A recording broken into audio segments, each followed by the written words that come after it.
the doctor on duty. Ah, Dr. Richmond, I'm glad you're here. I've got a bit of a situation on my hands. What's going on, Richard?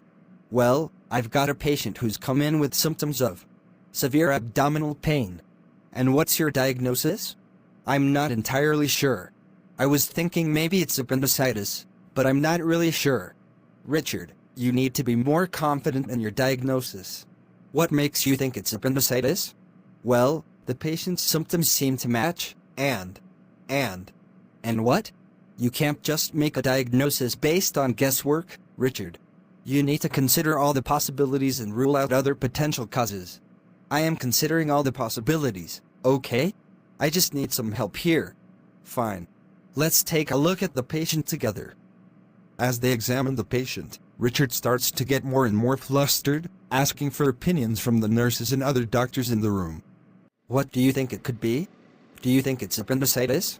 Well, I'm not sure, doctor. I think it's possible, but... And what about you, doctor? Do you think it's appendicitis? I think it's possible, but we need to run some more tests to be sure. Richard, stop. You're not going to get a diagnosis by asking everyone in the room what they think. You need to take charge and make a decision. I am taking charge. I just want to make sure I'm covering all my bases. Richard, you're not covering your bases, you're covering your behind. You're too afraid to make a decision, because you're afraid of being wrong. That's not fair, Richmond. I'm just trying to do what's best for the patient. I know you are, Richard. But you need to learn to trust yourself and your training.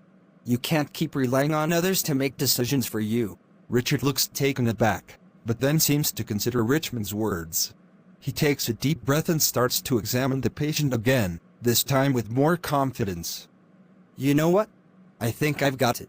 I think it's appendicitis. That's a good call, Richard. Let's get the patient into surgery. As they prepare the patient for surgery, Richard starts to realize that he doesn't have to do everything on his own.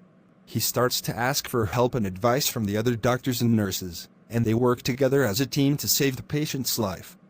You know, I think I learned something today. I don't have to be afraid to ask for help. That's the first step to becoming a great doctor, Richard. Now let's go save this patient's life. Richard and Richmond leading a team of doctors and nurses into surgery, working together seamlessly to save the patient's life. Richard turns to Richmond and the other doctors. You know, I think we make a pretty good team. I think you're right, Richard. Let's do it again sometime. The end.